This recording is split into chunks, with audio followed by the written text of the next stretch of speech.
Brace up, Alv. Hello and welcome to the Play for the Dragon podcast. Wales sports music, not always in that order. I've got a lot less football news than recently, so we're going to start with a Lions test today, and fantastic performance, I have to say. How are you, Sam? Did you caught the game on Saturday? Yeah, definitely. It's been nice actually to sort of chuck myself into a bit of rugby because it's been quite. I don't know. I've really sort of neglected rugby as well, more club rugby than international, but like I've sort of neglected it a bit over past year or so. I don't really know why. It may be just availability. Like we talked about before, didn't we? How like it's a bit more. You have to pay more. It's not on the BBC as much and that. But it was nice. It's nice. We were just talking before we started as well how we're enjoying the hype around the Lions tour, especially now because of the sort of void that's been left by the Euros, isn't it? Yeah, definitely. So yeah, but it was a really good game, quite gripping, wasn't it? It was very tight in a lot of parts, other parts less so. But I mean, as a whole, I really enjoyed the game. It was really good. Definitely, mate. We'll talk about the game overall in a minute. I think bit of a debate before the start of it on Saturday as to the selection. I heard a bit of a story that they I think they said it on the match report on the pre-match show. Actually, they all the coaches took in a different team to their team meeting a week before, and then they sort of chopped and changed and sort of compromised generally. And, a bit of a questionable selection, but clearly it worked. Let me think. What am I saying with question? I mean, Elliot Daly starting at second row, starting in centre. Yeah, 13. I don't think he played there for England since like 2016 in a test. So, I think the same with Courtney Laws starting on the flank. He had a really good game though, to be fair. So I'm not gonna berate that. But I think the theory behind that probably you're trying to match South Africa man for man because big ball carry inside, they're going to smash into you, make it a really physical game as they did in the first and second half. Like, don't know how you play through that for 80 minutes. And the other one for me, I think Stuart Hogg's always going to be a tough person not to pick at fullback, but you're playing a team that is just going to put the ball up and you're going to be dealing with a lot of high balls.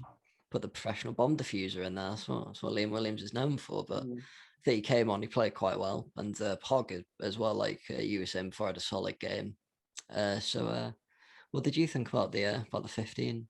I read the same thing as you that all the coaches sort of pick their 15 and then come together, and usually there's quite a lot of coinciding. But apparently, what I read was that there was no more than 7 matches in each coach's pick. So it's interesting that really, isn't it? I mean, again, I think it comes down to a lot of things. I think Scotland. I think was it 4 Scottish players, because he had Ali Price, Stuart Hogg. I can't remember who else. I think Sutherland came it, or is he Irish? I don't know. But Scotland have a lot more representation than in previous years and stuff. So I guess it comes down to an increase in depth and also some sort of positions, like you're saying, where people are maybe playing out of position because of injuries. Like I think if George North was fit, I think he would be starting at centre possibly, and things like this. So yeah, it was a weird one. I agree. There were parts of the 15 where I thought we were, it might have been able to get at us. I thought, especially in the scrum and in set pieces, I thought the Springboks would actually do better against us than they did. But it all came to fruition in the end. And I think what goes to show as well is about Warren Gatland and his sort of genius is the substitutions that he made. They were timed extremely well. Conor Murray came on and sort of just dictated the game when he came on. Liam Williams came on, made a really sound contribution. I can't remember, he came on for Van der Merwe, didn't he? Yes, who was playing on the wing. But I can't remember if he put Hogg onto the wing or Liam Williams. But either way, I remember Liam Williams having a really good game. The little that he had, but yeah, no, it was good to see some of the Welsh lads playing really well. Also, I thought Dan Biggar had a very good game. I think he went off with a head injury, not too deep into the second half, but his kicking was very good. He missed one, so it was quite difficult, but in general, he still kept his head well. Some really nice handling as well from Dan Biggar. Some really nice, those typical Dan Biggar quick hands, take the tackle. So yeah, I mean, like you said, I think it was an odd selection, but it got the result, didn't it? I think you're right as well with saying that, you know, South Africa is such a physical team. It's their sort of thing, isn't it, to sort of slog you out. And I think in the first half, their scrum and their forwards really sort of dominated and forced a lot of errors and a lot of soft penalties from our perspective. So that's the thing. And then they they changed the front row entirely in the second half, and it seemed, which is weird because, you know, everybody's been talking since the World Cup about in 2019 about the South African bomb squad front row combination. They came on at half time and really sort of, to their detriment, really, to South Africa's detriment. They didn't keep the same sort of pressure on the Lions, and the game sort of started to slip away from them. Well, only in the second half, but like we said before as well. It really was a game of two halves, wasn't it? What do you think about that? Yeah, definitely. South Africa was certainly the stronger team in the first half. Like you said, the physicality was causing us to give away a lot of fouls and a lot of cheap penalties. Sort of, I think they were a lot around the ruck and around the breakdown, you know, sort of not releasing. And then Tom Curry had a bit of a late hit on de Klerk. And then there was that rule, because I think he kicked the ball, so wherever it landed, the penalty would be taken further from there because of foul play. Because it was a weird one, wasn't it? Because, I mean, he got the kick off and then Tom Curry needlessly sort of pushed him over. I understand with Faf Kirk because he's such a little, mouthy number 9, you know. He's always shoving you after the referee's blowing his whistle and getting in your face, and he's down here, so he doesn't really get in your face. So maybe it was a sort of thing of mind games to sort of tell him we're on you, you know. I don't know. You could argue maybe it was worth it for that because he didn't have the best second half after Quick. But it was a weird one that he got the kick off and everything, and Hogg botched the take, and it went out for a beautiful kick, and it would have been probably better for South Africa if they just went from the line out, but they took the penalty and everything. Of course, he actually slipped trying to take it by the line, didn't he? Exactly, yeah. But it was really good. I thought for South Africa as well, their number 10, his kicking was excellent. And every time that we gave away a penalty, it looked like Pollard. I thought, his kicking was outstanding. Every time we gave away a penalty, I thought it was, you know, well, there's 3 points gone, you know? And definitely. I thought in the first half we were at a big risk of letting it really slip away from us because of our poor discipline. And towards the end of the first half, it was really sort of, you know, it was quite nail biting stuff. I think, oh God, are they gonna? Because first half was 12-3, I think. 12-3 at half time. 12-3 or 12-6. Yeah. Trying to stay in the game and not sort of concede another late penalty, but you know, I don't know what Gatland said to him at half time, but it clearly worked. I think they had a try ruled out in the minute or two into the second half, was it? Oh, Lewis is just appearing. So we'll say hello to him and then make him sit through some rugby. Is he having a bit of a mare? Oh, there we go. Connected to audio. Right, Lou. Yeah, boys, how are we doing? Not bad, mate. Still going on about the rugby. What's the shirt you got on? Hi, mate, you all right? Of course, it's the same. Nice. Of course, yeah. It's the go-to shirt. How are you doing, Martin? All good? Yeah, I'm very well, thank you. I'm wearing a hat because my hair's a mess today. So. I literally wet my hair before I came on because I've been wearing a hat all day as well. I'm the only one that doesn't bother wearing one. I'll try and make it look somewhat decent. I'm just trying not to have a red face for the rest of summer. I think everyone's got them, haven't they? Cooled down here today now, though. So. Yeah, it's a bit sunny now. Not been too bad over here, has it? No, this whole week's been absolutely roasting. I'm not. Oh God, yeah, this week's been sweaty. For us, this week's been pretty rubbish, to be honest. We always get the weather a bit earlier than you, so it'll be a bit shite for you the next few days, probably. That's annoying. But I think it's meant to be nice again. Today was the last day of sort of iffy weather, but it was weird. It was a bit windy, and every now and then you get this gust of really hot wind, you know. And Right, anyway, let's crack on. Let's crack on with this rugby. So that Lewis apologies for being late. I didn't. Don't worry about it. Well, laying it out. It's good for you because you don't have to sit through too much more of the rugby. I know, that's why I said I thought if I put it on early, you can talk around whatever first. Exactly. Right, anyway, where were we? It was Willie LaRue. He had that try ruled out early on. I think forward pass they called it back for, yes, but yeah. I think Jamie Roberts said it after on the broadcast. He thought it was flat. I thought it looked quite flat. I mean, he looked like he was in front of the ball when he took it, but if it's a flat pass and you take it. Yeah, it's a weird one. I thought South Africa were actually quite unlucky with a lot of the decisions against them. I thought Lions' discipline could have been punished a lot more than it was. I think there was quite a bit coming in at the side, really, from the Lions that wasn't penalised and stuff as well. So, again, that comes down to the TMO as well, doesn't it? Which was another big talking point before the game. Warren Gatland doing his classic Warren Gatland thing, where he says something will happen and it always happens, or he says something is going to happen, he's not happy about it, and then it doesn't happen. And that's what happened here, isn't it? He said that, having a South African TMO is not fair, gives them an unfair advantage. Really, I think the pressure of that South African TMO maybe got to him a little bit, and it went again to South Africa's detriment. So yeah, it's going to make you think twice about giving those marginal decisions sort of the way of your side, if you can say that.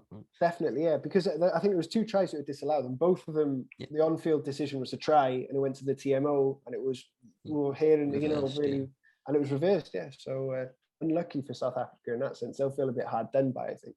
But talking about the second half, when they come out for the second half, like we said, it was completely flipped. In the first half, the Lions were sort of struggling to deal with the physicality, maybe, and struggling to keep their discipline.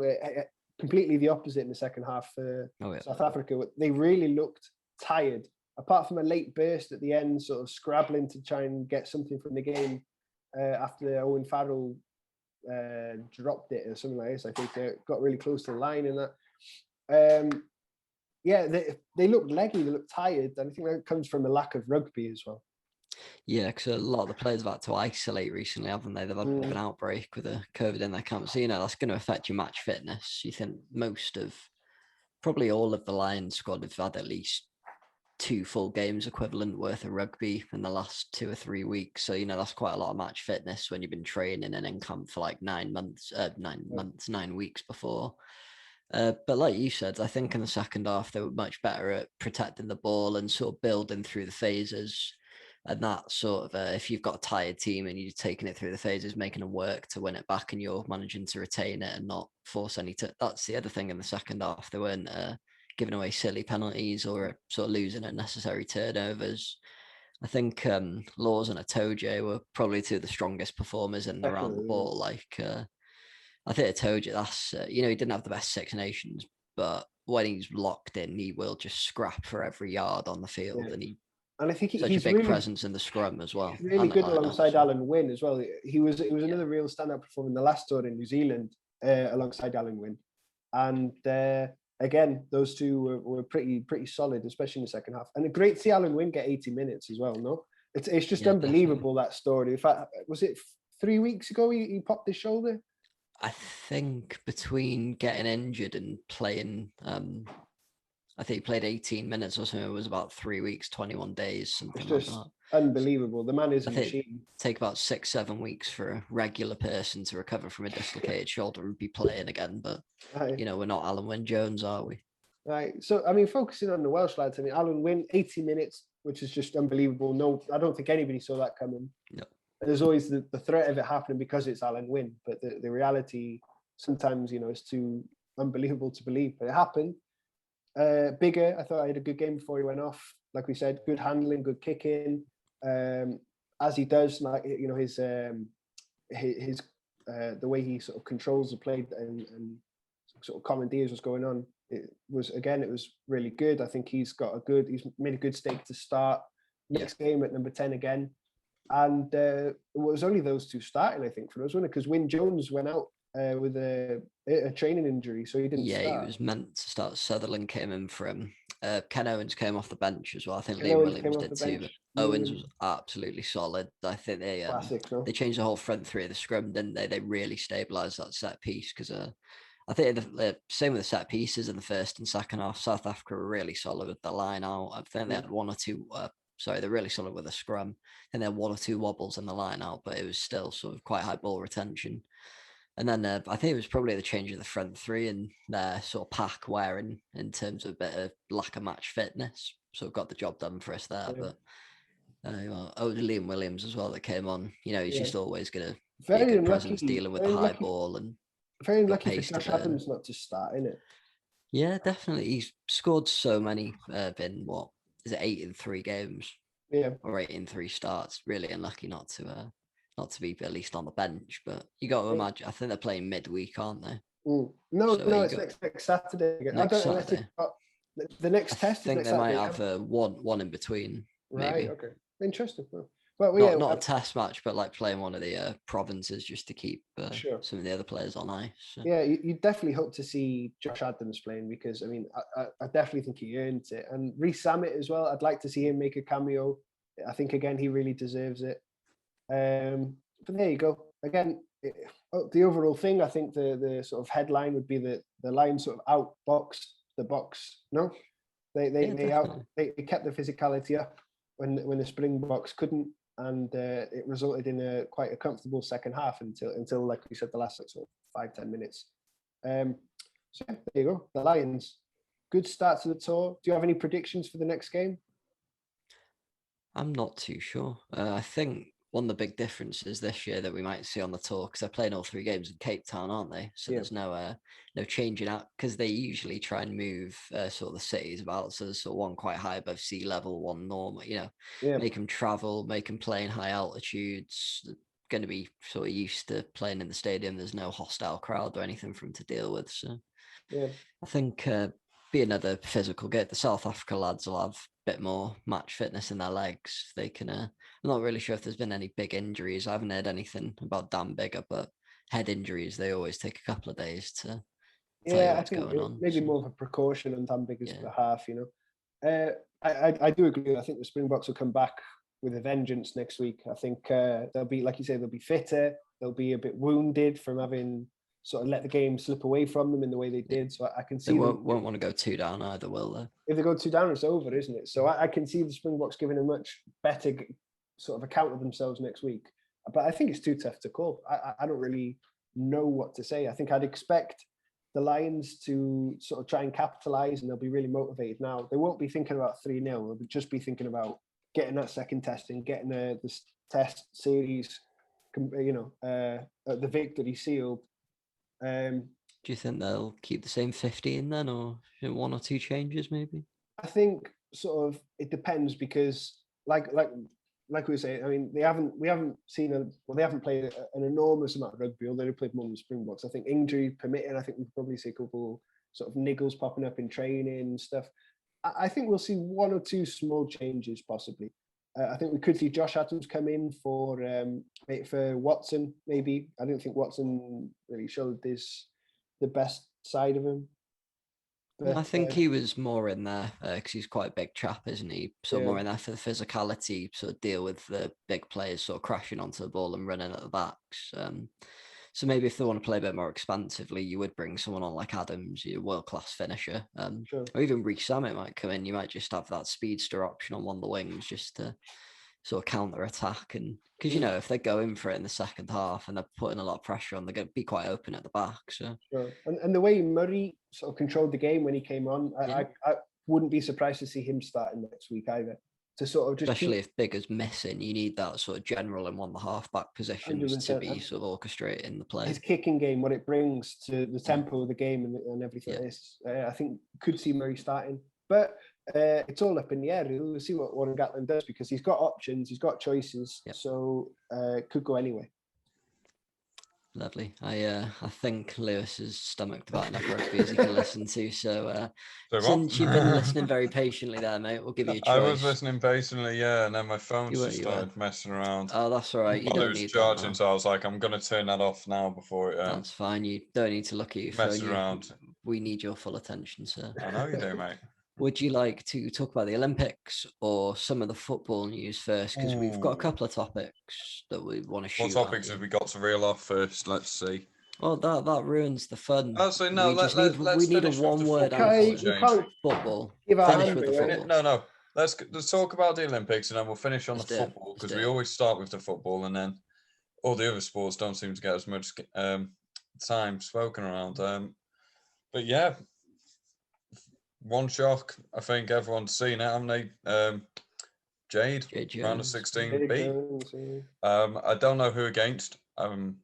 I don't know her name, but she was for the refugee team, wasn't it? She was. Oh, so should we do it chronologically? Do you want to? Did anyone see the opening ceremony on Friday? Yes, the highlights. Yes. Classically weird. I think me and Sam, I watched about an hour of it live. I think you watched a chunk of it as well, didn't you? Yeah. I watched. A bit confused about the weird cinematic performance art beginning. I watched the highlights and I was disappointed. I think I thought Japan, because I'm mad with just a load of stuff. I thought this could, like all the bright lights and whatnot, I thought this could be really good. Let down. I was a bit. I thought it was really subdued. I think you're right. Yeah, I think there was one bit I'm trying to think now that I thought, that's not too bad. I think it picked up the highlights after the beginning. The drones, man, the drones. That was the moment. Oh, they went into the shape of the world, was it? That was super impressive. Cool. I thought, yeah. But the rest of it, maybe you're right. I mean, I think the empty crowd had a lot to do with it and stuff as well. But it was very subdued. It was quite solemn in places as well, which you could argue trying to be a bit respectful for the whole situation and that. But maybe you're right. Maybe it could have been a bit more exciting. I don't know. I think there was a bit more atmosphere by the time a chunk of the athletes had got into the area, but obviously they're going to be cheering for everyone, aren't they? My favourite part of the athletes walking in is it's usually the African teams. They do a little boogie before they come on. They do the little thing. Did anyone see? Is it Tonga? How much body oil the bloke? Yeah. Oh my Everyone's God. there wearing trackies, and he's there looking like when I saw the oil, I was literally there like, really? He shouldn't go near the Olympic flame then, should he? Put more body oil on than someone like Triple H or whoever the rest is. They're known for that, aren't they? The flag bearer for the UK team was a Welsh woman as well, Hannah Mills, who is I think she does a sailing. Yep. Yeah, so I think she's from Cardiff, so that's nice. Wales getting to sort of hold the Union Jack, which doesn't represent us at all, but whatever. Seem to enjoy it. So big moment for an athlete walking your team into the Olympic Stadium first, I guess. Aye. What's everyone's opinions on the new sports then? Because I thought there was 5, but I think if you include 3-on-3 basketball, surfing's a new one, isn't it? Surfing, we haven't seen climbing, skateboarding. I think is that the only new sport we've seen. I haven't watched Possibly. it. Yeah, there's been heats. I haven't seen it though. Skateboarding doesn't take me fancy. Sorry, baseball and softball that started on like Wednesday, I think, but that's because they've got like long matches. Yeah. Well, it's come back because they had. I think it was in the 90s or the 70s they got rid of baseball. Yeah. So that's a comeback sport, and then a karate and sport climbing are the other 2. I've actually been really disappointed. Karate. Sorry. I was going to say it's been difficult to follow a lot of the sports, to be honest, because with the new behind the paywall. Exactly, yeah, you have to pay for Euros. Oh, the time zones as well. Yeah. And the time zones. Euro sports. Have you not got no coverage? Well, no. Well, in the UK, it's different to Spain. Spain, we've literally just got Teledeportes, which is like. Can you not just use BBC iPlayer? Well, I can, but illegally. Right. But at the same time, usually with the BBC, you can sort of red button it, can't you, and watch everything. Yes. You can only watch 2 live events in it. So. You said before we started recording, they agreed a new contract with Discovery Plus. So I think they're ripping off people then. Yeah, exactly. 30 quid. Get lost. That was the whole thing about the Olympics, though. Even if you couldn't go, if it was the other side of the world, it was on telly all day, so you could watch it. That's the thing, though. Like, the Olympics is known for getting people involved with sport. It's second biggest sport. The reason I'll say second is because I think the Football World Cup, is probably the biggest. Probably on par, to be fair, because you have people from all the different sports and non-sports.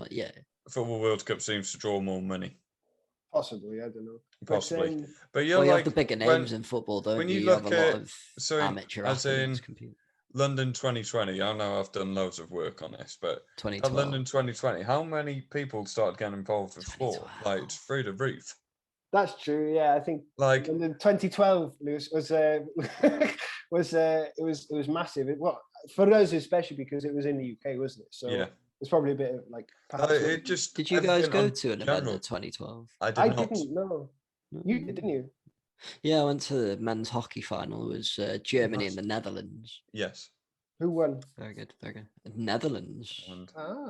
Interesting. I think it was 2-1 or 1-0. Can't remember. It was a small score. GB lost the bronze medal match that day as well, so they finished fourth.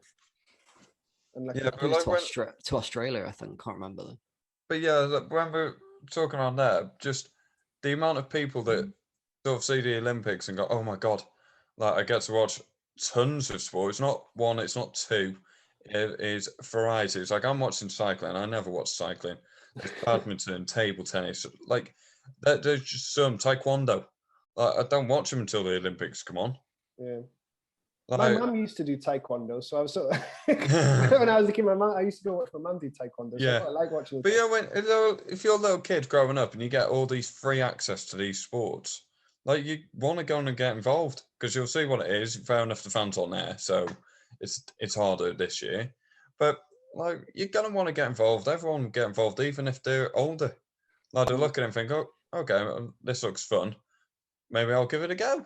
Like there's loads of benefits to it. So charging 30 quid's an absolute joke. It is a big rubbish. I mean, especially because people can't go as well because they can't travel. Yeah. Surely. But the other thing is here is like if families can't afford to, or just afford them to send their child to a club, because we know some clubs, especially the minor sports, you have to pay more. If you're sending them to a club, like how can you afford £30 more or something? Like, it's just more outgoings, and I'm not very happy with that, to be honest about it. Yeah, the time zone's another one as well, isn't it? Because a lot of the sports are like 5 a.m. and stuff. So that's not ideal. Yeah, I've been. We can't complain for that. 3:30. Yeah, I mean, I've been getting up at like 8 or something, and then seeing what's on, and just going from there. Oh, you poor soul! I know, innit? Missed all the sports. We can't complain about that because I mean, for Tokyo or for Japan, it would have been like that. For when it was in London, wouldn't it? It would be the same deal for them. So next one's in Paris as well. It is, yeah. That'll be good. Not gonna lie, I'm tempted to do a day or two in Paris. He just wants to go to that Olympic breakdance, and I can tell. I do. I forgot that you introduced that, you know. No, I was raging when that first game announced. I mean, it's not to say that breakdancing isn't impressive, but it shouldn't be an Olympic sport if things like squash aren't going to be added to the Olympics. Let's be reasonable. I think when you look at what is seen as what they could have and what they've put in, you would argue why. Yeah, modernize it and appeal to more fringe audiences and fringe sports, I guess. Yeah, I know. I think there's talks around removing wrestling at one point. Yet it's still like only sport that's lived in every single one. Like that's history. Leave it there. Yeah. Well, that's a bit weird, isn't it? But I mean, breakdancing being introduced, I don't see any problem with it, but it's a shame that other things aren't. Like the fact squash isn't is mental. So I don't think it should be this or that. It should be all of them. You know, for me, the Olympics, I always think of the Olympics as like every sport. You know, yeah. But, thinking in terms of popularity and like fast-growing sport, I think parkour is that, or free running. That's one that's been added in Paris as well. Yeah, okay. That'll be interesting because that's a newer sort of thing, isn't it? Yeah, but you've got. I'm thinking of sports that are increasing in popularity. You got things like Brazilian Jiu-Jitsu. That's one of the fastest-growing sports in terms of uptake worldwide. Like, I'd love if they did like a submission, not like a points IBJJF type thing. The matches might be a bit boring. But if they did a submission only sort of jiu-jitsu Olympic type thing, that'd be brilliant. And because a lot of the jiu-jitsu players are still amateur, they only get paid through sponsorship. I think there are a few more that are professional nowadays, but quite a lot of them compete and work on the side, or they get paid through the gym. So still got that amateur feel of the Olympics because that's what it's about, isn't it? Well, sorry, did we say we'll go through day 1 and 2? That way, or I don't have specific notes for day 1 or 2. Sorry. Well, let's just throw it whilst we're talking around professionalism there. The Austrian cyclist today, I'm trying to remember her name. Is it Hoffenhoff or something? Good guess. Apologies for getting your name wrong. Yeah, most unexpected, biggest surprise so far. Not even a professional contract on it, and she's won the Olympics. Fair play. Big achievement. Wouldn't mind that. I know, innit? Just here we go, proper well nowhere, win the Olympics, and it wasn't by like a few seconds either. It's by a good minute or two. I can't remember how far ahead she was, but she was miles ahead throughout the whole thing as well. Near enough. What event was this? Was it a time trial or road race? Oh. For me, I've seen more of the Spanish ones than anything because it's obviously on Spanish telly, you know, which is a bit boring because the Spanish aren't, no offense, but the Spanish aren't like the best Olympic nation. You know, they don't tend to win a lot. So there's a lot of just a bit boring stuff. But I saw a game of water polo against South Africa, women's water polo, and Spain won like 33 or something ridiculous, absolutely destroyed them. And I watched a handball game between the Spanish men and German men, and it was well good. I've never watched handball's a really good sport, isn't it? It's super popular in Spain as well. It's like up there with football and basketball. So so the Spanish team were quite good, so I guess that's why I got shown. But that was really good. It was really tight as well. I think handball's a good sport. They won like 29-8 or something. The Spanish team, so that was really good. I enjoyed that.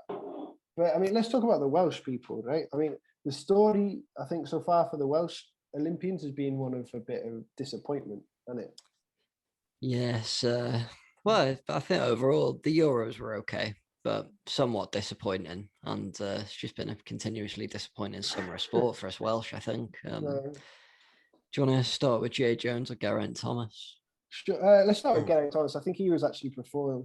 Yeah, he was. Yes, he first, was. I think. He was on day one. Yeah, Geraint Thomas did a Geraint Thomas and fell off his bike again. I think the problem he had was someone's wheel came off in front of him and went into it. There's not much you can do about that. I'm afraid. Bit of an innocuous crash. It makes you wonder, doesn't it? I mean, someone's wheel coming off in the Olympic. You know, you see how tight things happen, though, don't they? Things happen, but the cycling isn't the most it's quite a tactical one, isn't it? And there are things like this when people are targeted and stuff. So you do wonder, was he targeted? No, possibly? I don't think he was, mate. Have you been watching? I mean, if he was, there's an investigation there. Well, that's what it's what happens a lot in cycling, isn't it? Where like I know there's a lot of like accidents and stuff, but I mean, and PED use. Let's be honest.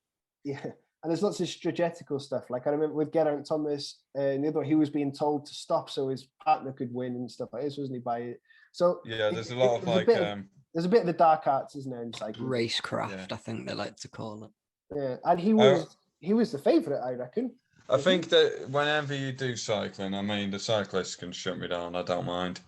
Okay, but when you're doing a race, it's the same with Formula One. You can have your little team members. That's fine. But when it gets to that last leg or whatever you need to do, don't think, we'll help him win. Yeah. I want to win. Because surely the sports is seen as a team, but you're the one doing it. Like, but they get sponsors involved and all this and that. About 10 years ago in Formula One, or it might have been longer ago, but it was when I was watching it, they reversed the rule on like no team orders given over the radio. What? Who was it? Was it Lewis Hamilton or Alonso? Was it one of them? Years ago, the coach was like, "Oh, slow down so someone can overtake you." Yeah, Felipe Massa got told to slow down for Fernando Alonso, I think, and let him overtake because it would have given him better position in the Drivers' Championship. Because I think it was between him and Hamilton. What's his name? Felipe Massa. Yeah, Brazilian chap. That translates to Philip Doe.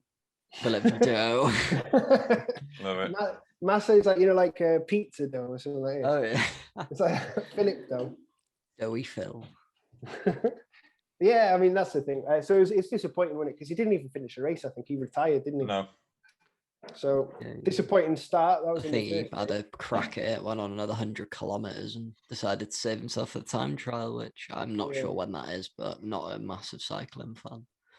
To be fair, I quite enjoyed the I enjoy any basically sport with the Olympics. I'll watch anything, but the time trials in cycling is really good.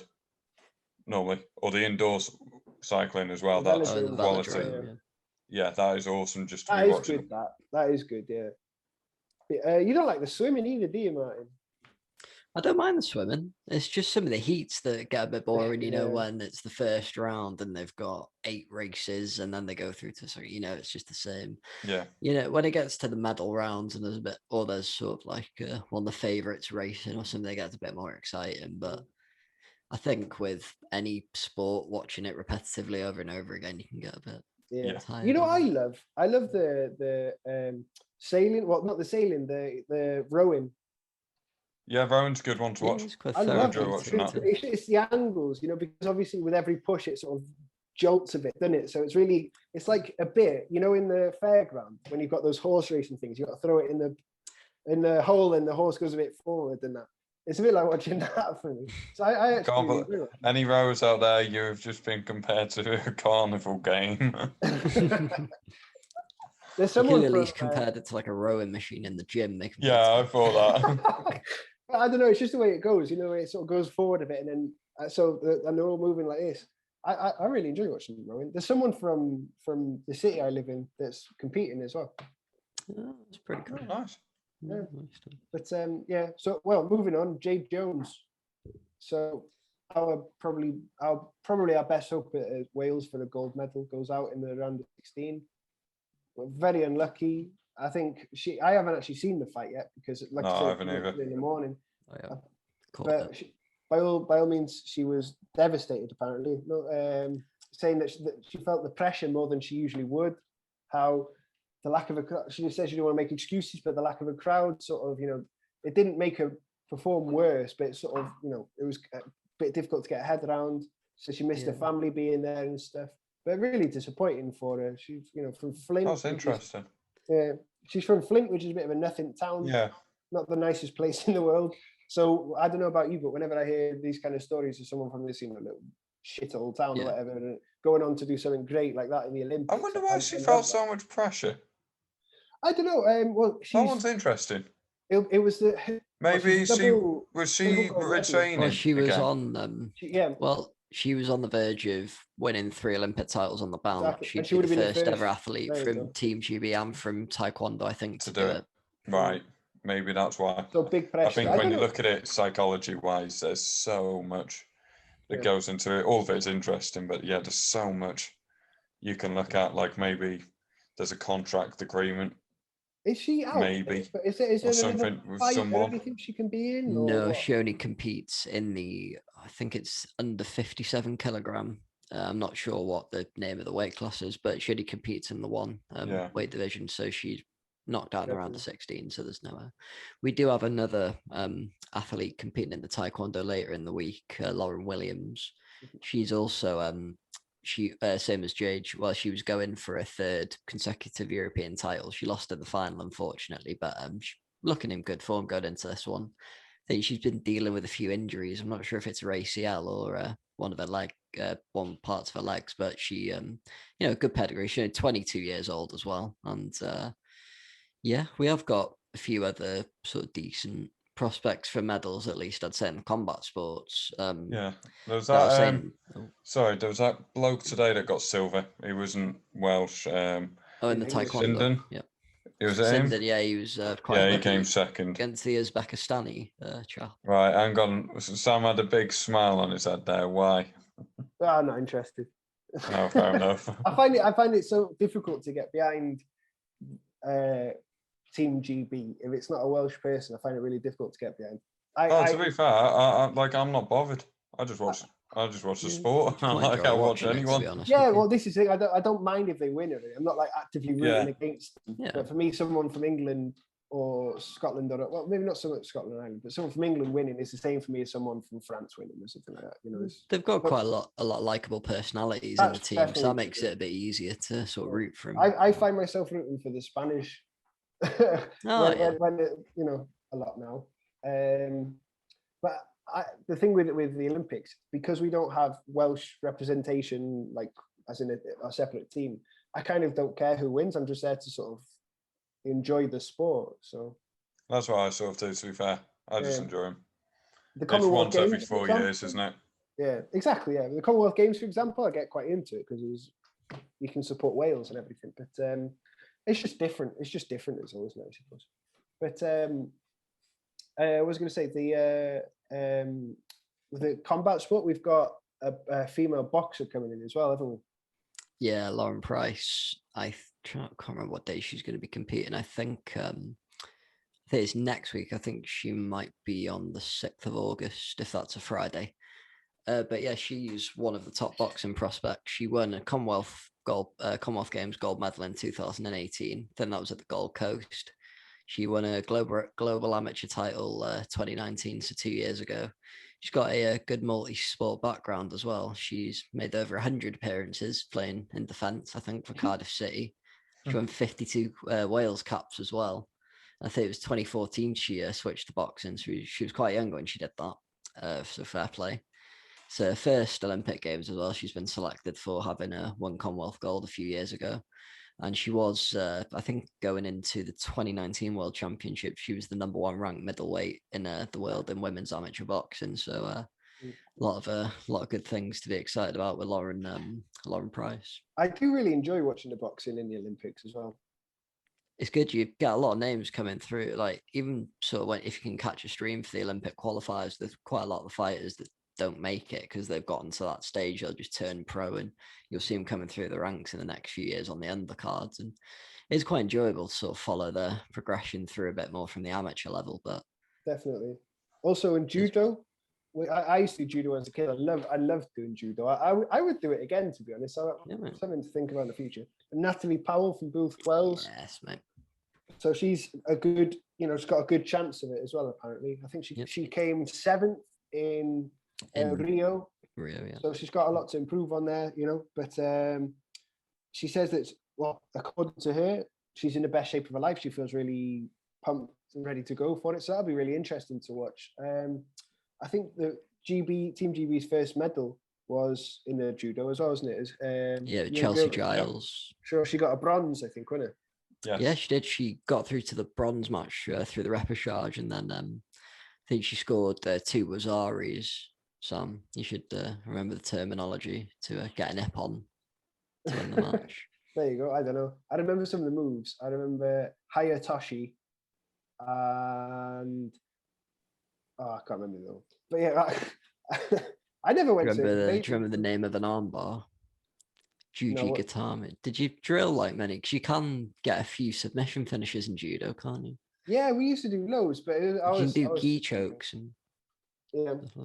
But no, yeah, Natalie Powell as well. She's another Commonwealth Games gold medal winner for Wales. She won I think it was the under 78 kilogram category in 2014 in Glasgow. So she's the first female judoka from GB. I think she might be the first judoka from the UK actually to be ranked world #1. So that was a few years ago, but she's still up there. She won the Tel Aviv Grand Slam in 2020, I think, as well. So she's earned a gold medal quite recently. She was 5th seeded going into this tournament as well. So she's I don't know if that bypasses of the first round or that, but the higher the seeding, in theory, the easier matchup you should get in the preliminaries. So she can get in some good form. But that's the thing with judo. It's one of those sports that sort of can be over in a split second, isn't it? And it's high perform on the day, like with any. I guess it's that with any Olympic sport, really, with them being sort of. Yeah, we also had Sarah Jones in the female hockey team. I think for Team GB. She scored today.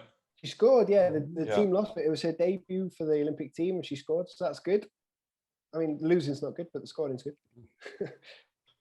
Men did quite well, but I don't know if any of the Welsh lads played. I'm not sure Jacob Draper. Oh yeah, I think it's Jacob.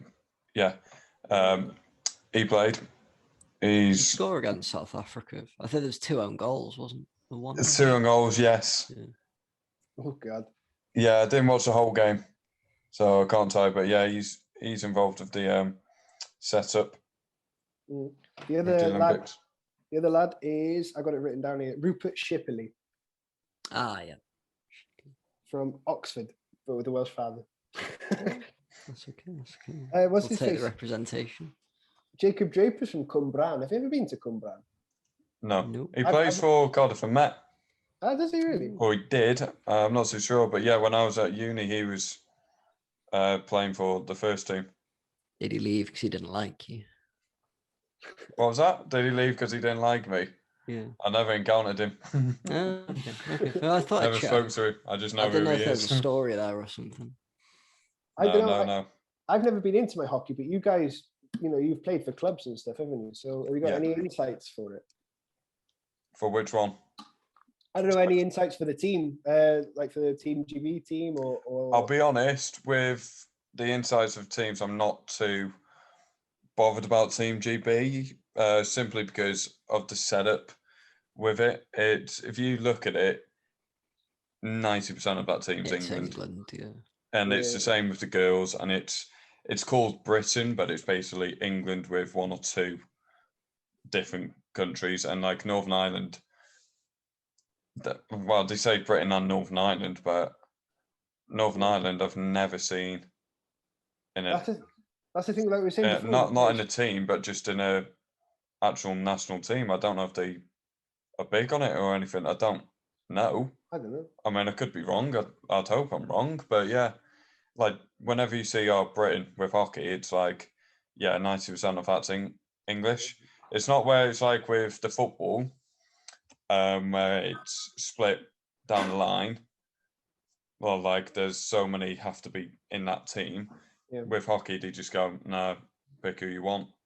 And then everyone just goes, oh, well, we'll just take the English one because they're seen as the better ones. So if you're Welsh or Scottish getting into that team, it's really hard. But also, I think a lot of people, like I know someone, I'm not going to mention names, but yeah, I know someone I just know someone who I think was actually not interested, sorry, they were interested in calling them up. And they said no because of the way the setup is. And apparently there's a few other people in and around the teams, that's with both sides as well, that just don't want it. Interesting, isn't it? So we were saying before with the British Lions how we haven't all our lives really been sold on the idea, but we're quite enjoying it. I enjoyed the last tour as well, I must say, the New Zealand tour, because one of the reasons that you can sort of get behind it is because it really is on merit. You think, although there is the politics between it and everything, and I think a lot of the England fans and everything will complain because there's one in Gatland, and while he was Welsh manager, we had a big Welsh contingent in the squad. But you do sort of get in there on merit, and you can sort of look at it as well with the British Lions, sort of like this Northern Hemisphere best against the best team in the Southern Hemisphere, instead of just like Britain against these. You know what I mean? The thing is, like, if you look at it, pretty much all the sports I can think of, football and rugby, if there's a British team, there's a mixture. Yeah. And I think there's a rule on it. But with hockey, for some reason, they're just, nope. And I think it's generally because they think the standard's lower. Actually. I think it's something to do with the standard. I think they think the standard's not as sharp. And they think because of, obviously, if they just went, oh, we'll put a rule on it, that the interest would go because they wouldn't be as successul. It'll be something like that. That's why they don't do it. I mean, it's a shame if you're Welsh or Scottish because to get in that team, you've got to be way ahead of everyone else, basically. You scratch the surface. There's always politics in sport, isn't there? There's politics everywhere. Oh yeah. Politics I think everywhere. Another thing might be as well with some of the Olympic training centres for Team GB. A lot, I know the Boks and a lot are based in Sheffield. I think the taekwondo guy, the judo guys or the taekwondo guys are all based in Coventry. Like they're all mostly based in English cities. So, if you're a Welsh athlete living in Wales, you either have to move to. I know I interviewed Natalie Powell ages ago when I was doing Dragon Sport Media. I think it was like March, April time last year. Maybe March, April time last year.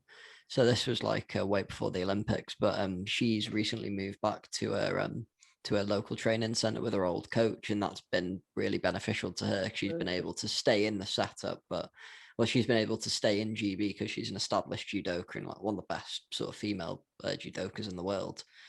But like, if you're a younger athlete wanting to break into the setup, you're going to have to make that decision to go and move away and live at the training center. And, every athlete has to make sacrifices. But if it was sort of England, Scotland, Wales, and sort of Northern Ireland or like a full island team, then players would be able to stay a bit more localized, and there'd be more. I don't know if they probably wouldn't. Well, I don't know about funding for Welsh athletes, how that would work through the Welsh government, how much they'd be able to allocate. I'm sure with England being a bigger country, they're always going to have more money available, but they're going to have a bigger pool of athletes anyway because of the population size. So, where is she from, Natalie Powell? I want to say Cardiff, but I'm not entirely sure. I can't remember. But I mean, it helps as well if you're from South Wales. Is another thing to remember, isn't it? Which is, okay, I was reading this morning about how I can't remember who it was. I think it's Plaid Cymru MP, possibly Hywel. I can't remember his name. Hywel Griffith. Is it Hywel Griffith? He was saying how we desperately need in North Wales an Olympic-sized swimming pool because there isn't one. Just flat out isn't one. So if you either have to go to England to train or you have to go to South Wales, neither is ideal, and it's to our detriment as a nation in that sense as well, isn't it? So it goes to show. It's a shame. It might be good for her. She's both Wales. We said before, both Wales. So near Cardiff, well, near Cardiff, but in the southeast, basically, or mid east southeast. Say that if you're from, I don't know, from Bangor or Llandudno, and you have to go all the way down to Cardiff, or you can go to Coventry or Sheffield. You're looking at between 3 and 4 hours either way, aren't you? Yeah. But I don't know. I think have we got any more medal hopefuls for? I think there's one Welsh lad who runs and won the relays. I'm not sure. I'm not really that hot on athletics. It's hard to keep up, isn't it? It is hard. Yeah. I think Hannah Mills, the one that took out the flag bearer for the UK. I think she could be looking at it now. She got. I'm just looking here. She got gold in Rio. So fingers crossed in the doubles paired with Saskia Clark. Oh. She got silver in London and gold in Rio. So next to platinum. 2 golds. Yeah. So glue 2 golds together like an Oreo. And also in the swimming as well, I've got written down Alice Thomas, because she won gold in I think the 200 meters in butterfly in the Commonwealth Games for Wales. So another one to keep your eye on. I think a lot of the heats are on now, aren't they, for the swimming. Also, this is the thing as well. We haven't got a lot to talk about because at the moment it's sort of like the parts where you're like, early stages. It's early days still. Exactly, and waiting for the semi-finals and stuff like that, so things heat up a little bit and go from there. Shame we've got no wrestlers competing this year for Wales. I don't know if any GB wrestlers have actually qualified. They occasionally get 1 or 2. Yeah, maybe. I don't know. A lot of the sports, I don't know who's involved with what. I imagine the Americans sort of dominate the wrestling. Yes. Americans, Russians, Iranians, Eastern Europeans. Well, they had one. This is a great story. Kurt Angle. He eventually goes and joins WWE. Yeah. But he won his gold medal with a broken neck. Yeah. What? How do you do that? That's a blast from the past, Kurt Angle. I had this game. He's bold, and I had this. I think it was SmackDown Shut Your Mouth. It was called. Yes. A video game, and there was a match with Kurt Angle where you had to shave his head. Yeah, you had the option if you were like Edge or Angle, and it was one of them. Right. But yes, it was always Angle that gets it. I love it. Brilliant. But yeah.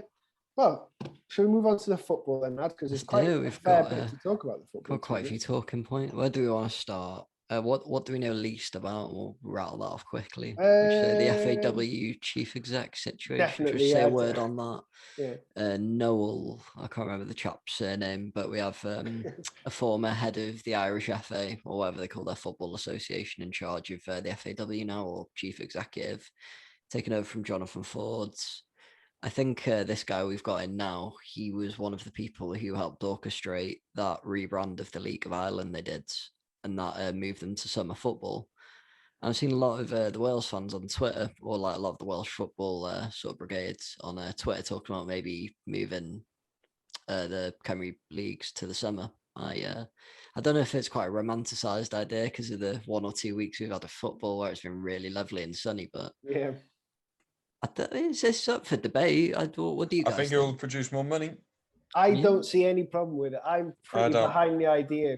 I think personally, I touched on this last week or the week before, saying about how with it being, a lot of the games start at 2:30, but you watch half an hour and then the Premier League's on, so you're probably not. And then everyone goes and watches that. I'm not being funny as well. So if I always go to the pre-season games at Real when I'm at home because there's nothing else on. So I go to the Real games for pre-season. I think it's one of them. Sorry, Sam, I've cut you off. That's all right. No. But when the Euro's on, we've got something to look forward to. When the World Cup's on, you've got something to look forward to. Next year, nothing. Yeah. Then it's World Cup. Then there's nothing. I think it's for speaking around there. I think it's not a bad idea. Good timing it would be as well, wouldn't it? Yeah, I think if it's one of them, the Welsh Premier League as well, it doesn't draw much money, and I think maybe doing that might help increase some sort of revenue, and then they can some sort of go, there you go, we've got a little bit more to do now. We can do this. Yeah. Also, and I think there's a lot of things that could go right there, and thinking around it, I think it might actually be a good move. I'd love it personally. I'm quite behind the idea. I understand there's probably people who have their concerns and stuff, but for me, it sounds great. You know what you've just said about your concerns there. I think the only reason people have concerns about it is because it's change. Yeah, maybe. Because it's not traditional. Like there's no Boxing Day period and stuff like that. When you're gonna have that, you're not. Yeah. You could maybe say it's out of sync with international football as well. But I think if they had water breaks and stuff, I don't see why not. Why don't they introduce just a minute water break or something? Here we go. That's your time, a minute timeout as you like. You can get the water in. You can say, here's a tactical break. They had water breaks when they restarted the Premier League. They had water breaks in like 18 degrees. So that's the other thing, it's going to be like 20 degrees most summer days in Wales if you have the football over that period of time. You might have to introduce it if it's over like 20-something degrees, but you probably won't need it for a lot of the... I mean, football won't do this because it's football and it just makes football too just much doesn't money. Change, yeah. It would be nice if they did, because like you see a lot of sports now have that minute or two timeout, and in my opinion it's really good and really effective and going to make a game so much more entertaining. Well, yeah, do you remember for the playoffs last year with Brentford, and what's his name, Thomas came out with a massive bloody like a tactics board and he was moving around the X's and O's and that. He got in trouble for it. I don't see any problem with that. It's cool. I like the idea. It's better, they do it anyway. The sub comes on with a piece of paper with something written on it, whatever. It's like on the basketball when they're in between plays. Okay, we've got 20 seconds left. We're going to play this. They've got the little sort of whiteboard out of that. It's tactical. That's the thing as well. You can use it as like a tactical stoppage to break the game. Maybe that's why they'd say they don't want to disrupt the flow of the game. One a game. They'll use it at the end of the game anyway, probably, won't they? So there's a lot of slow it down that much. There's a lot of stuff in American sports I would love to see in I think the Americans FA Cup halftime really show. That's some stuff they do.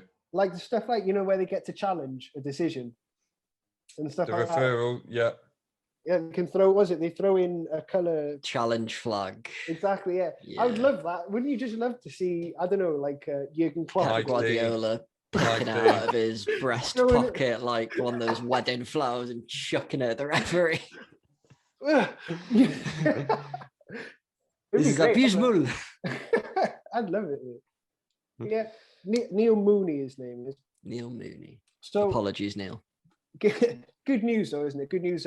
Hopefully, it'll bring a bit of stability to it and exciting. If it does push us a bit closer to summer football for the Welsh leagues, I'd be very happy on that. But moving on, staying with the theme of the Welsh leagues, TNS, huge result.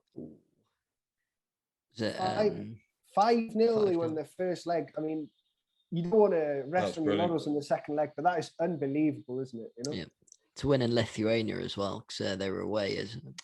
They were. Kauno Žalgiris, I think the team is. Well done, Mark. I think I complimented you on your good pronunciation last week. So again, my Lithuanian is improving. I don't think we got them in the World Cup group though, so shameful. But 5-0 an away leg. Oh yeah. How many more rounds would they have to go through now, TNS, to get to the group stages of the Conference League? Because it is very confusing, isn't it? Yeah, I haven't 4? checked, to be honest with you, No, but 3. I think they know who they play in the next round, and then there's Yeah. probably another draw or like another Right. bracket to go through. But it There's depends so how many many slots there hoops are to left jump in the through, group isn't stages, because I think Spurs automatically qualified for it. So I imagine so many teams from other leagues did as well. So Yeah. there's maybe like 6 or 8 places up for grabs. So. But I mean, if TNS get into that tournament, that would be huge, wouldn't it? It would be huge. Oh, it'd be really good. Help the coefficient ranking a bit as well. But it is well confused with the different, because you have to jump through so many hoops to get there, so many qualifying rounds. I remember as a kid when Real were doing really well and they were going into Europe, they'd win. Oh, Champions League! Oh no, they've got another game, and then they went like, oh, they're in the Champions League. Oh no, and then they lose. You know, is that you have to go it's through? like, so oh no, many. they've drawn a team that qualified for the Champions League last year, aren't they? Oh dear. But yeah, but 5-0 is massive, isn't it? But Yeah, to bring home in front of fans as well. Hopefully that'll be I'm just going to be a change national that. team for Park Hall. Am I right in saying Wilson's potentially on a loan move? He's Harry gone. Wilson. Harry Wilson signed up. I think. Fulham, 12 million. Permanent. 12 million for Harry Wilson. I think that's a good move for him, to be honest. He'll get game time, hopefully. Fulham are a yo-yo team, aren't they? They go up and down. Yeah. But to be fair, it's hard to stay in the Premier League. It's really hard. I would have maybe liked to have seen him gone for a more sort of stable club, because Fulham, they spend big every summer. They don't perform and they change their manager. They've gone through quite a lot. Scott Parker had a good crack at the whip, didn't he? But he's gone now as well. So I don't know. Fulham is a good football team. They play good football. You know, they do play football. It's not, you know, your typical sort of bottom end of the Championship, big man up front sort of deal. They play. So that's good for him. There's a good infrastructure around the club and everything. So that's good. But I would have liked to see him have gone to someone like Wolves, or I don't know, you know, this sort of The thing style. is, if he went to Wolves, I don't think he would have made starting 11. Maybe, right, yeah. That's what I mean. I'd rather him just play Championship and play, rather than just sitting on the bench. You got to think Fulham are a team that are probably going to challenge as well. You know, if you went back to Cardiff City, it's a bit of a... But same with Swansea, with the amount of offloads they've had, that manager change as well. So, but you know, I think he was linked with Brentford as well, was he? So maybe it would have been better for him to be in the Premier League for a year. He was linked with Benfica, wasn't he? Yeah, I remember you telling us about that. Yeah. That wouldn't have, you know, it's good league. They're one of the better teams in the Portuguese Premier League. I don't know what they're called. They're the bigger league. Liga NOS. That's it, because NOS is is like a telecommunications company or something. It's like O2 or something, you know. But I don't know. For me, I'm very happy that he's got the move, and I think he'll make the starting 11 for Fulham, no doubt. He played well in the Championship every time he's been there. I also thought he played well for Bournemouth. I think he didn't get, you know, he scored some beautiful goals and stuff. I was watching a goal compilation the other day of, like, you know, intelligent goals and stuff, and it was a set piece, I think, from a corner where he sort of camped to the back post. And then they play it short, and he comes deep and then wallops it in and stuff. So he's an intelligent footballer. He's a good footballer. Fulham fans will be over the moon, I imagine. Yeah, he's a good technical player, and in a team that sort of doesn't just, you know, you do have a lot of teams in sort of the Championship and lower that play quite and in the Prem as well, to be honest. Yeah, exactly. So at least he's playing for a team where they're going to look to bring the wingers into play and launch counter attacks and even sort of keep the ball pressed forward. And you've got to imagine he'll be one of the set piece takers there as well. So hopefully he'll rack some goals up, sort of stake a claim for his starting spot in the Wales team. I think he got 10. Did he get 10 goals for Cardiff? He got quite a few. He got quite a lot of assists as well. He was doing all right. Like, I mean, for a better team, Fulham are a better team than Cardiff, and you could see him really racking them up. You're right. I think the other big transfer news is Wayne Hennessy going to Burnley, no, on a free. Yeah, he was out of contract with Palace. Yeah. I don't think he was out of contract for that long. Actually, it was only a couple of weeks, and then they signed for Burnley. I think he's the backup keeper there, isn't he? Backup keeper to Nick Pope. Yeah, which is a shame. Man. He's been injured for a while though, so that's a bit reoccurring.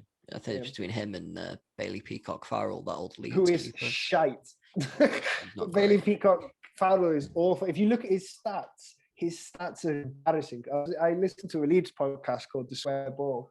Oh, yeah. And Leeds fans were quite disappointed when he went to Burnley. And now he's like a running joke because he's just been so bad. He's got a like shot stopping percentage of like, because he was in goal when they shipped like 7 or something to Man City. So he's got like a 5% shot stopping percentage or something ridiculous.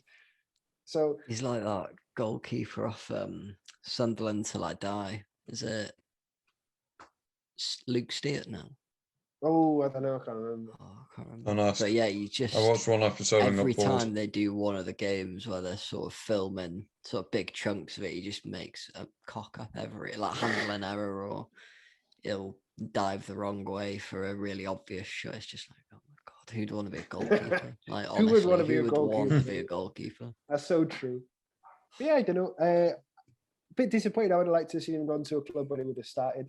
I thought maybe he could have gone to one of the maybe promoted teams, would have been a good shout. But I mean, Burnley is a pretty stable club, new owners, so they're not in any sort of financial problems, I suppose. Defensively sound and well drilled at the back as well, so maybe that'll. I think maybe that's another reason you want to. Yeah, but just the only problem there is Nick Pope, isn't it? Yeah, he would have. For me, he would have been England's number 1 at the world. At the Euros, if he'd have been fit, because he'd quality, I think. Yeah, I agree. I think he's really good. Who else is there anyone else on the move? Well, I was going to say the next one in regard to Wrexham with Mullin coming in. I can't remember his first name now. Paul Mullin. Paul, such a forgetful. We signed someone good. We've actually signed a quality striker. Can you believe it? How many strikers have we gone through, man, recently? Boys, all I'm just going to say, though, it's the conference. Quigley it's the conference, okay? Don't get your hopes up. He might not perform. We've seen it before. But this one I'm actually lively about. I'm pretty sure he's played in the He got player of the season. In League Two, yeah. For League Two, and he broke the goal scoring record as well. Yeah, so this one's going to be entertaining seeing him. It's I hope he lives up to the standard. Really do. But yeah, what a good little bit of business they've done. It's a coup and a half, isn't it? No, it's a steal. Yeah. I don't know. He's obviously on a bit of money. There's no way you just drop down. I know people say, "Oh yeah, you're on. I want to be part of like a documentary or whatever," and get lost. You want the money.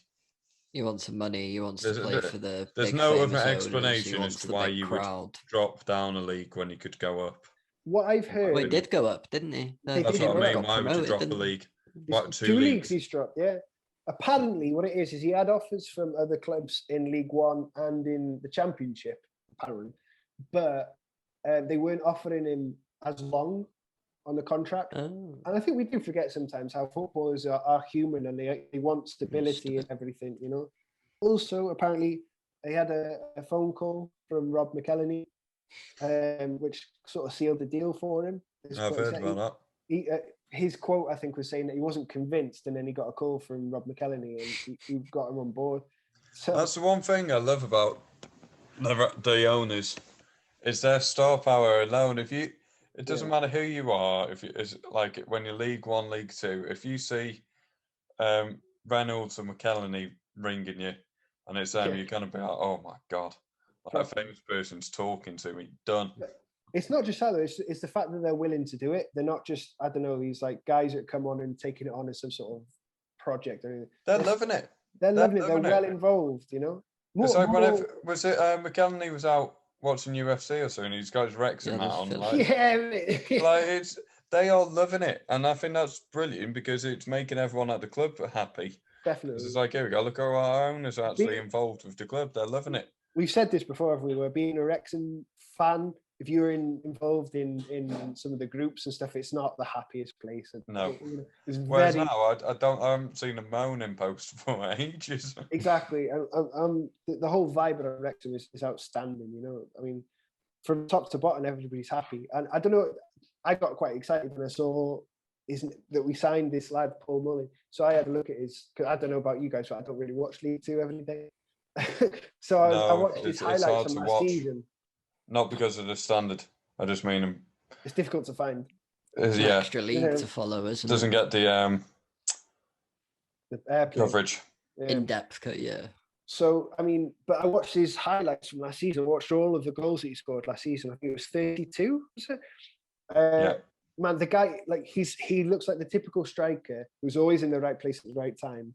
And he gets so much power on the ball with the smallest swing of the boot, you know, which would do wonders in the National League because it's so many of the, you know, the chances you get, you just have to snap at it and go for it. Like. So I encourage anybody to, and his penalties as well. He's like a sort of Kiefer Moore penalty taker. He'll just, you know, no stalling run up. He'll just absolutely hammer it, you know, break the net style. So that's a massive coup for Wrexham. I'm absolutely chuffed with that. Yeah, really bolstered the squad early in the window, haven't they? I think it's 5 altogether they've signed. So Liam McCalland and Jake Hyde and Paul Mullin, 3 strikers. I think Jake Hyde came from Halifax. Options. We still got Kwame Thomas and Ponticelli and another lad as well, I think. Gold, was it Amateo? He's Amateo's gone to King's Lynn now, I think. Which is such a shame because we'll never get Angus. Yeah, he left ages ago, didn't he? Angus is gone, yeah. Angus is the one where he stopped the bus to get on off. The coach, yeah, that was it. No, there was another one that had a bit of a funny exit this year. I can't remember now. But you know, someone else I heard, you know, again, if you're not a Wrexham fan and you're not involved in the forums, you won't realise how delusional some people are in these things. I've heard that Johnny Williams to Wrexham. I've heard. He's a free. Is never going to happen. Well, maybe if we go up 2 leagues. He's a free agent. He's a free agent, you know. I mean, he might get a trial. I say trial just because they're probably not going to be able to afford his wage. Well, they can probably afford his wages, but that's not happening. I'll probably give Wrexham the biggest wage budget in the National League and League Two if they can get Johnny Williams and Paul Mullins. We've got the biggest gate. What's the word? The biggest amount of people coming in, the biggest amount of money coming in on gate for League Two as well. I think Notts County challenges for that. Notts County challenges for Notts County are like the oldest team. Or big team that's dropped out recently, aren't they? They are the oldest. Yeah, well. When I was living in Cardiff, one of my housemates was a big Nottingham Forest fan, so obviously hated Notts County. And he was saying how happy that he was when they got relegated into the National League because they had a massive sign saying that the oldest football league club in the world, or the longest time in the football league, and now they had to take it down. So it was pretty happy about it. Shame. But, rest in peace, sign. But yeah, it's good, isn't it? Wrexham's all good. All hunky-dory at the racecourse. Nice. However, nice to see a bit of stability. On the contrary, it's all going Pete Tong at Swansea, isn't it? Oh, good segue. Good segue. It's not looking good, is it, at all?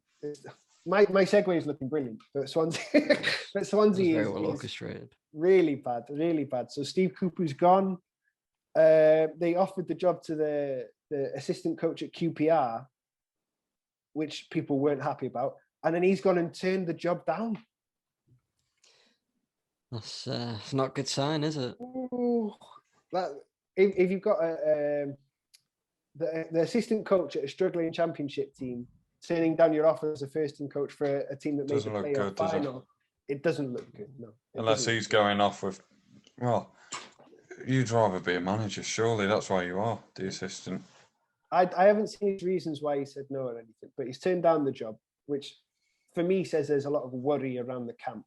Because Swansea's owners are bad owners, basically. They've been stripping Swansea of its best players for cut prices. You think about Joe Rodon, who went for between 10 and 15 million. If they held 12, 14 million, something like that, wasn't a lot.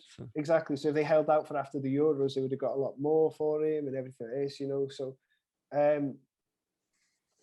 I think with Steve Cooper is going, that's a big part of the stability they had disappearing. Apparently, it was a mutual decision with Steve Cooper. He sort of thought he got him as far as he could take him. I think he probably was not happy with some of the decisions from the board and from the owners also, which he's done. I don't know, because Swansea fans don't like Steve Cooper, but for me, he's done absolute wonders with that team. He's lost so many of their best players year after year, and he's got them into the playoff, semi-final, and the final. You know, so that's the thing for me with Steve Cooper. He's just been papering over the cracks, using sort of loans and relying on Andre Ayew. Andre Ayew is Jordan. That's the thing, isn't it? That was the big hit on the wages. He's gone now. Probably one of the better players, or easily one of the better players in the Championship. Freddie Woodman was on the. I think he was loaned for 2 years from Newcastle, wasn't he? He was a big part of Swansea's team. He's gone. Mark Guady. Is he Chelsea? Chelsea. He's gone to. Yeah, he's gone back. Not he's gone to another I think team. he signed. Yeah, I think he signed for someone new. But they were sort of not really, like you said, not really replacing the players that they were getting rid of. Dan James. I think they bought Jamal Lowen, but they're playing him a bit as a striker now. He's going to probably have a bit more on his shoulders with Ayew leaving. So they did bring that one lad in. He's either Swedish or he's like a winger striker. He's quite young. I can't remember his name though. I think he might be the only player they've signed, or like the biggest name player they've signed. But I think another one of the reasons that it was a mutual decision to terminate the contract. The board weren't happy with Steve Cooper applying for a couple of jobs over the summer. I think it was Palace and Fulham and another team. And then he wasn't happy with some of the policies. I think one of the reasons was a transfer policy, them not really being willing to splash out in the summer to fill the holes in the squad, which you need to. Unless they've always had a really good youth setup coming through, but I don't really know if there's anyone that stands. Oh, yeah, it's gone down the level. And it was the last year, the final season last year, that they had the 3-year parachute payments from getting relegated. So those have stopped this coming season. So it just doesn't look good, does it? That's probably a big chunk of their income playing in the Championship, or like a big. So I don't know how they structure the payments or when they get it, but it's a big hit to take. Yeah, I mean, I wonder what Steve Cooper will do now, because can you think of any jobs that are going? Wales job, maybe.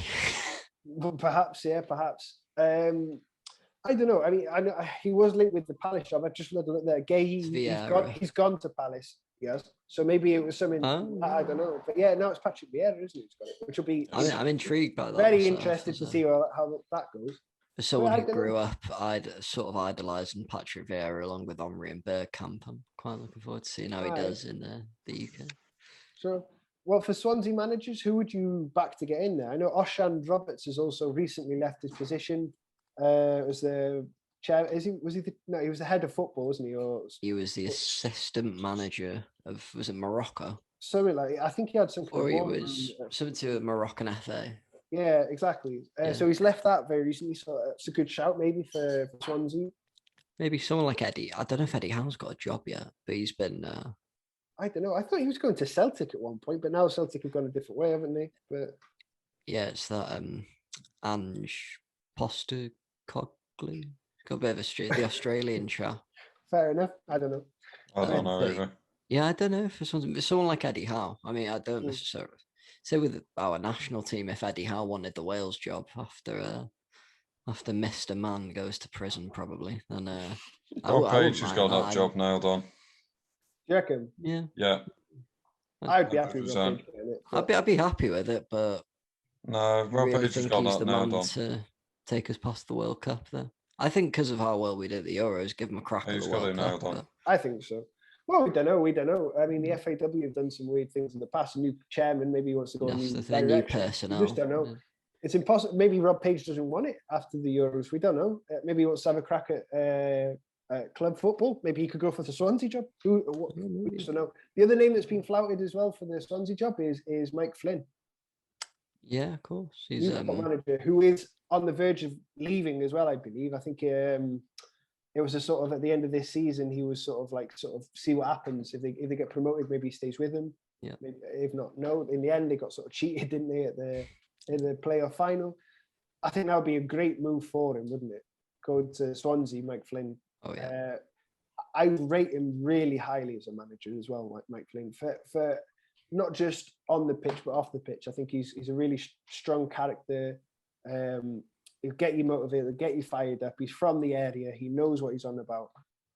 He's played well for the Exiles. He played for them for a long time, didn't he? And stuff.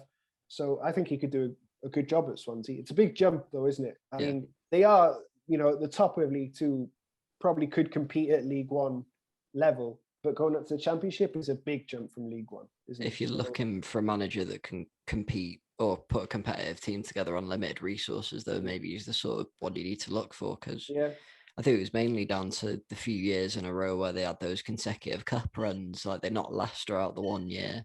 I think they took Spurs to a replay, and then was it another game against Leicester or another game against Tottenham? They had a few years. Oh, they had a game against City, I think. Brighton. Didn't I think they beat Brighton. That was it. Yeah. Or did it go to penalties? I can't remember. But they had a few years where they had sort of decent cut runs for a League Two team.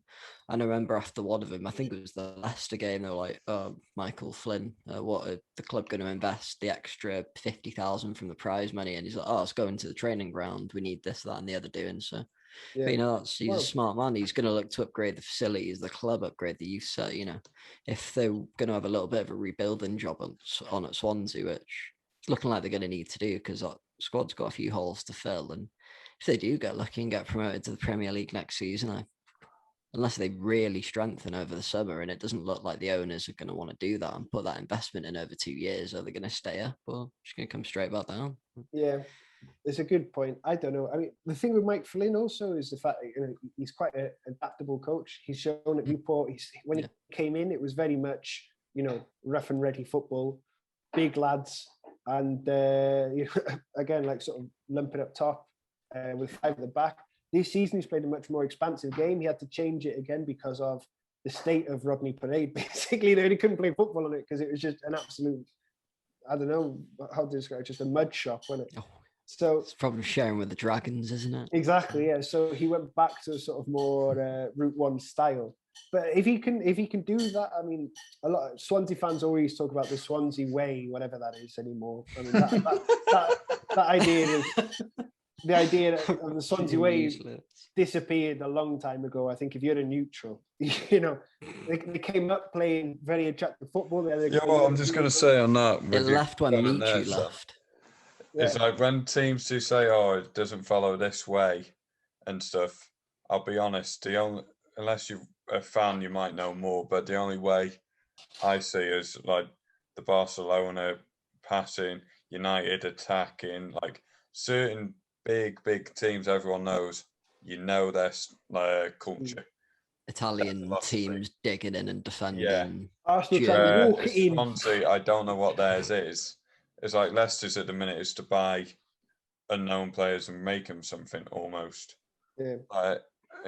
Swansea way, as it's been called, has always been an attractive sort of positive passing possession style of play. Now that hasn't been in place in Swansea since maybe a year before they got relegated. Obviously their first few years in the Premier League were a massive success. They got into the Europa League. They had a decent run in the Europa League. But as it got further and sort of, and the change in owners and the sort of the best players leaving and everything to go on to bigger things, the Swansea way, obviously it was abandoned in hope of sort of staying in the Premier League. Now that didn't happen. So they went down to the Championship. They brought in Steve Cooper. Some fans have had a big issue with the way Steve Cooper's played, but being a bit too negative, not following the Swansea way. You'd hope really the Swansea way would be winning games, wouldn't you? That's what you. Well, Steve Cooper's been doing that. I think exactly. He had a win percentage of 45%, fair few draws, but in the Championship, he's done well in a tough league, and he's got them into the playoff 2 years on the bounce. Bit further this year, they lost to Brentford, but it was a tough game. I don't really think he did as badly as quite a few people are making out, like you said. And I think you know what you're going to get with him. He's going to sort of play quite rigid at the back, sort of probably 5 and 2 wing backs bombing forward. But would that necessarily be bad for a Welsh national team, or I don't know, maybe another team he could take over? It's a solid system that'd work. For me, if we weren't, I'd be happy with Robert Page. Don't get me wrong. I'm quite happy with Robert Page. I think he probably deserves a job. I think he'd do a decent job for us. I think if Steve Cooper got the job, he would do just as well, if not maybe better. Hasn't he been involved with like the under-23s or something? With like one of the youth teams? He's done quite a lot of things, but mainly as like a backroom staff or like as an assistant. He was involved in the Wales setup. He was involved with the Wrexham setup. He was the manager of the England under-21s when they won the Youth World Cup or Euros. And that's how he's managed to swing so many impressive loans in Swansea with his connections. Of course, because like Freddie Woodman was in the team with it, wasn't he? Rhian Brewster, who was amazing for them last season, or the season before last, was gay as well. So lots of things like that. And they're going to lose that now, Swansea. They're going to lose that sort of connection, that ability to bring in promising young players on loan and then maybe try and sign them up later, although that never happened. There you go. If I was a Swansea fan, I'd be gutted he's gone, because he had, at the end of the day, they were playing, for me, decent football in the Championship. I would, if I was a Swansea fan or a Cardiff fan or whatever, I would prefer to see my team playing well in the Championship than playing dry, drab football in the Premiership and losing all the time. I'd prefer to see my team achieving and doing well in the Championship, being entertained, rather than going every week to the Liberty Stadium and being, watching 10 men behind the ball, lumping it up top to IU. But again, I think the thing with Steve Cooper, I think the final nail in his coffin was the IU experiment going wrong, wasn't it? Because he was like the highest paid player in the Championship, and for 2 seasons in a row, and he didn't deliver on either of them in the end. Although he played very well, he didn't get the promotion that they were after. So it's a mixture of things. You could probably say it's getting a bit toxic for him as well there, because of the abuse from the fans and stuff. But I don't know, one of them things. Speaking about abuse of the fans, by the way, have you seen this from, not Wales related, but have you seen this thing from Wijnaldum? Did he say something along the lines of whenever Liverpool lost, he got the blame? Yeah, man. I mean, I don't know. It was a bit, I thought it was a bit funny. Because there were a few people I'd see on Twitter who would always see, but I think they just didn't like Wijnaldum as a player. So any opportunity they could have a go at him for a game he played in, they'd probably use it. But I don't know about on the whole, because I don't follow a lot of Liverpool fans. Well, probably best, to be honest.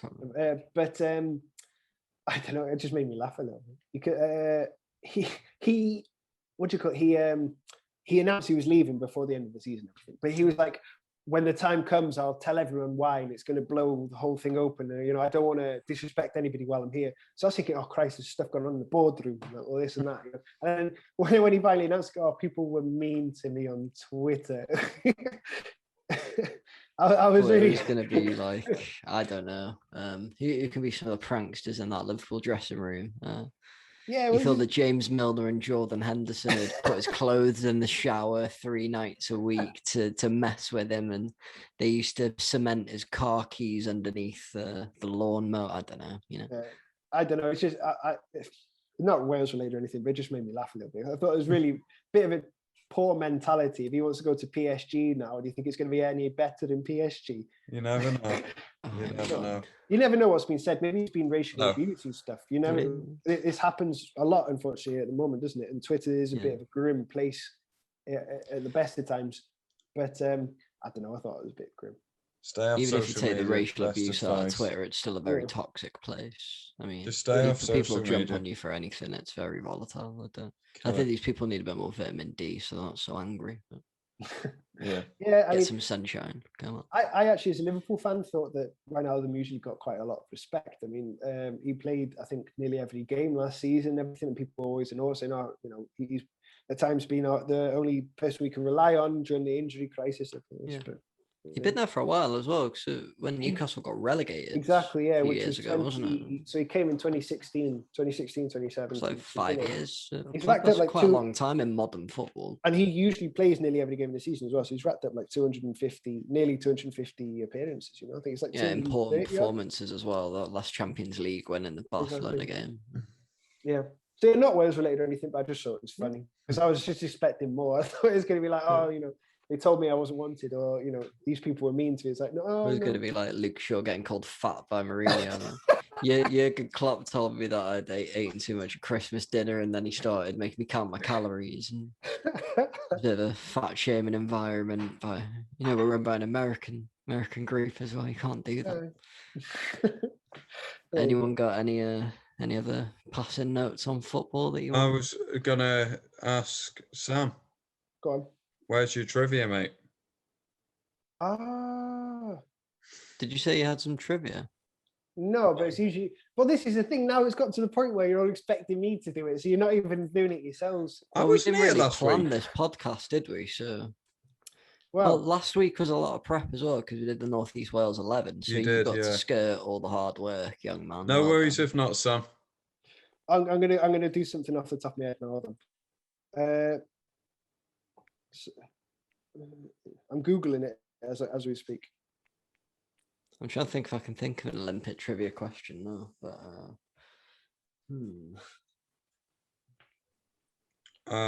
or a Lions one. Here's a question for you. What do each of the colours mean on the Olympic rings? Oh, really? Is that why would I know that? Integrity. Nope. Sportsmanship. Nope. Teamwork. Nope. Right. Each country, so like when it's the World Cup, where did the countries Is it come the from? continents? There we go. Asia, Europe, Africa, North America, South Yes. America, Oceania. If there's only 5 rings, then doesn't one continent get ignored? Or is the Americas counted as one? I don't know. It must count as one. Well, that's what I think. I feel like I should have known that. That feels quite rudimentary. There's 6 or there's 7 continents. I know there's probably not many Antarctican athletes, maybe at the Winter Olympics, but when you want 7 rings, I don't know. I think it's 5 the starting point when they first did it. Yeah. What, Europe, Asia, Africa, Oceania? No, I think there is only like 5 countries that have competed at every modern Olympics. I think they said something like that in the opening ceremony. Yeah, I think there is. Sure. You're onto something there, Lewis. I just can't think what. Yeah, I've got it. I've got one. Then. Go on, shoot. Okay, we're completely unprepared Olympics, for this, right? As well.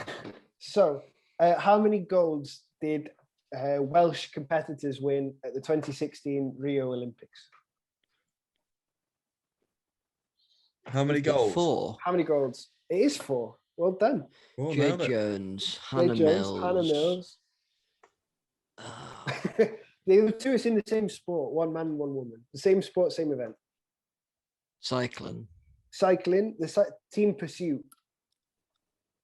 I don't know any cyclists, mate. Is Geraint Thomas one of them? It's not Geraint Thomas. Eleanor Barker. Eleanor Barker. Who's the other one? Welsh. Owain Dole. Or Dose. Owain Dole. No. No, Feddies. We got one in there. We got a trivia in there. That was a bit breakneck, wasn't it? But there we go. Off the top of our heads, but yeah, we'll do it. Right, well, boys, should we leave it there? Should we wrap up there? Has anyone got anything they want to say before we go? Enjoy the rest of the Olympics. What's the motto of the Olympics? Is there one? Don't know if there is. That was going to be my goodbye. Hold on. Another quick Googling thing. We say. Remember the first episode we did? It needs to piss on me for using my phone. Yeah. He turned his phone off this time, actually. Is it something along the lines of, we make loads of money from the television companies, but we don't want to pay our athletes because it's about the spirit of competition and not the money? Wink, wink. I'll give you a clue. This could be the next, another trivia question, right? So the motto of the Olympics is the same as a Kanye West song. That's for next time. We'll leave you on that cliffhanger. Yeah. Diamonds from Sierra Leone, featuring Shirley Bassey. I don't know a single song. Stronger. Go. Is that it? Harder, better, faster, higher, stronger. Oh, nailed it. There we go. Isn't that a Daft Punk song? No. Yeah, Kanye West was in it as well, wasn't he?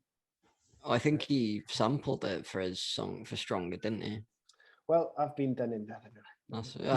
You know what? You tried to further the show with fun questions, so I'll give you that. We didn't even bother to Google anything. We just talked our way through the quiet. So.